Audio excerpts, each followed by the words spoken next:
Welcome to the second hour of this morning. Here are today's headlines.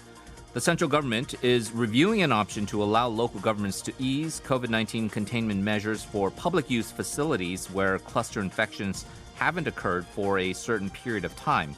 At the same time, health authorities are launching on-site inspections on Thursday for 9 types of facilities vulnerable to community infections, such as private education facilities, religious and sports facilities, daycare centers, public baths, construction sites, entertainment facilities, restaurants, and cafes. Seoul remains cautious ahead of a hearing on its anti-North Korea propaganda leaflet ban to be held by a United States congressional caucus Thursday local time. Republican Congressman Chris Smith, co-chair of the U.S. House's Tom Lantos Human Rights Commission, has criticized the National Assembly's passage of a law banning the sending of propaganda materials into North Korea, claiming it criminalizes humanitarian outreach. Seoul is reportedly explaining the reason for the legislation and the scope of the law in detail to the U.S. executive branch, Congress, and human rights groups.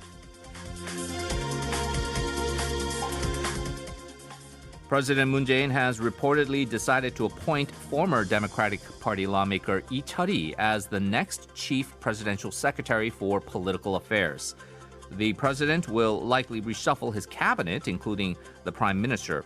Some analysts say that the appointment of Lee Cheol-hee as the new presidential aide shows the Blue House's commitment to change after the ruling party's mayoral by-election defeat.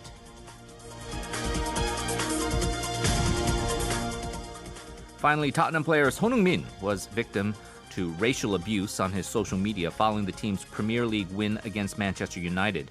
Son faced angry comments from United fans for playing a, quote, controversial role that ultimately disallowed their player's goal, telling Son to, quote, go back to your dog-eating country, and that this diving performance qualifies him to be an actor, not a football player.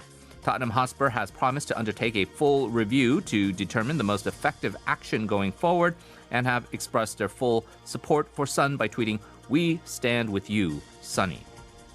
And you can listen to these headlines once again on our YouTube channel by searching TBS eFM. Once there, you will also get a script of the headlines and subtitles as well.